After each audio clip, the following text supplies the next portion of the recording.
European Union passports by way of investment, with Cyprus, Greece, Malta and Portugal experiencing a jump in applications.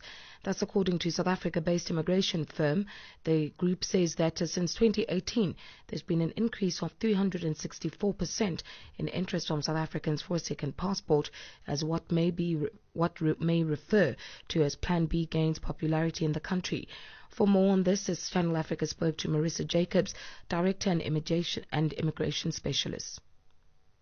What would be very interesting to note is there was an article in the Sunday Times this week by New SARS Commissioner Edward Kieswetter, and he specifically spoke about the eroding of the South African tax base, and he noted that one of those reasons is not just for non-compliance, but it's also because of these large numbers of South Africans that are leaving the country, and so he specifically attributes it to people immigrating, and he, in that article, he noted crime into the country. Sure. Now, what the European Union is very cleverly doing along with a few other countries is they are creating some very strong pull factors to entice skilled and wealthy South Africans to their country and to attract them to the European Union through the second passport option. How did you conduct this survey, Marisa? So the survey, in fact, our internal numbers, so this is the edge with this second passport option and looking to this Plan B. Each person that you speak to would have different reasons why they want to go. Some of the common reasons we are seeing is their children are already abroad and they're looking to be closer to grandkids.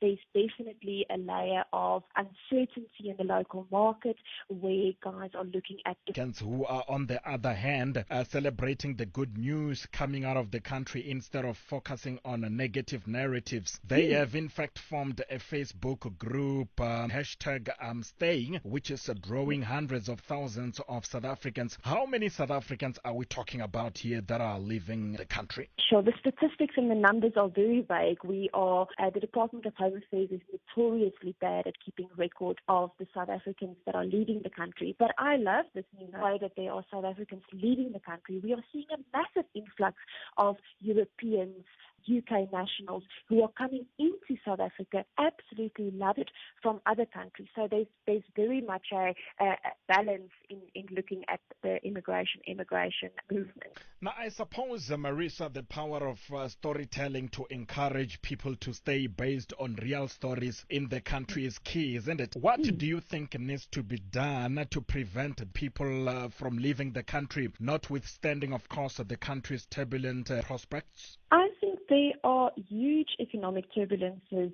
in South Africa at the moment.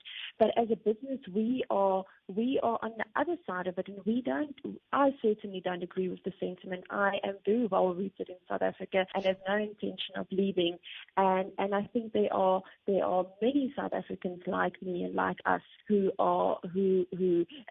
case in point with the hashtag I'm Staying movement and all the guys joining these groups. I think there is a lot of sentiment and a lot of guys who want to stay, and I think we need to highlight those stories and give them just as much coverage in the media as the stories of people leaving are getting, and those who are undecided can then have a fair view of both points of view before they make up their minds. What is the view of expat web with regards to South Africa's visa process in terms of people from other countries who would like to come to South Africa? Is it also your view that the visa process is making it difficult to attract skilled workers to the country? There is definitely a perception in the market that it's very difficult to obtain a work permit, and what we see is there's always the market goes through a little bit of a lull where now it's more difficult to get a permit, and then it goes up again where it gets easier, and then it goes down and up.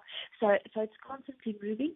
From my experience, where a person is truly qualified and truly needed in the country as a skilled person or an investment person, we have never failed to obtain a work permit successfully for such a person.